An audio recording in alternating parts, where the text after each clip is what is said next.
C'est la récréation. Les enfants se précipitent dans le bureau de la directrice. Ils ont cette habitude de la saluer. Dans ce centre d'accueil spécialisé pour les victimes de maltraitance physique, un geste d'affection est toujours la bienvenue. La majorité de ces enfants ont vécu l'impensable avant d'atterrir à cet endroit. Eva, nom d'emprunt pour protéger le droit de l'enfant, 15 ans, a été victime de viol par son propre père. J'ai été violée par mon père il y a 12 ans. J'ai refusé, mais il m'a forcée. Les auteurs de viol sont en grande majorité des connaissances.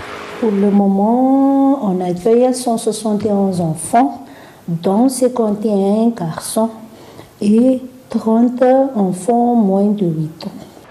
Le 2 février, le Parlement malgache avait adopté une loi sur proposition du président de la République qui prévoit la castration chimique et chirurgicale aux personnes reconnues coupables de viol sur mineurs. D'après ce psychologue, il s'agit d'une conscientisation en vue de protéger les victimes. Pour avancer que cela va diminuer le nombre d'agresseurs sexuels à Madagascar, je n'ose pas vraiment me prononcer, mais j'ose me prononcer sur le fait que ça va conscientiser la population sur les conséquences du viol.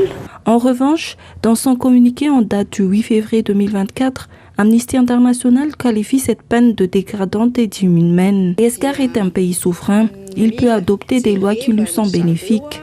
Le nombre de cas de viol ne cesse d'augmenter. Par conséquent, cette loi vise à dissuader les prédateurs. Avant sa promulgation par le président de la République, cette loi devrait d'abord passer par un contrôle de constitutionnalité.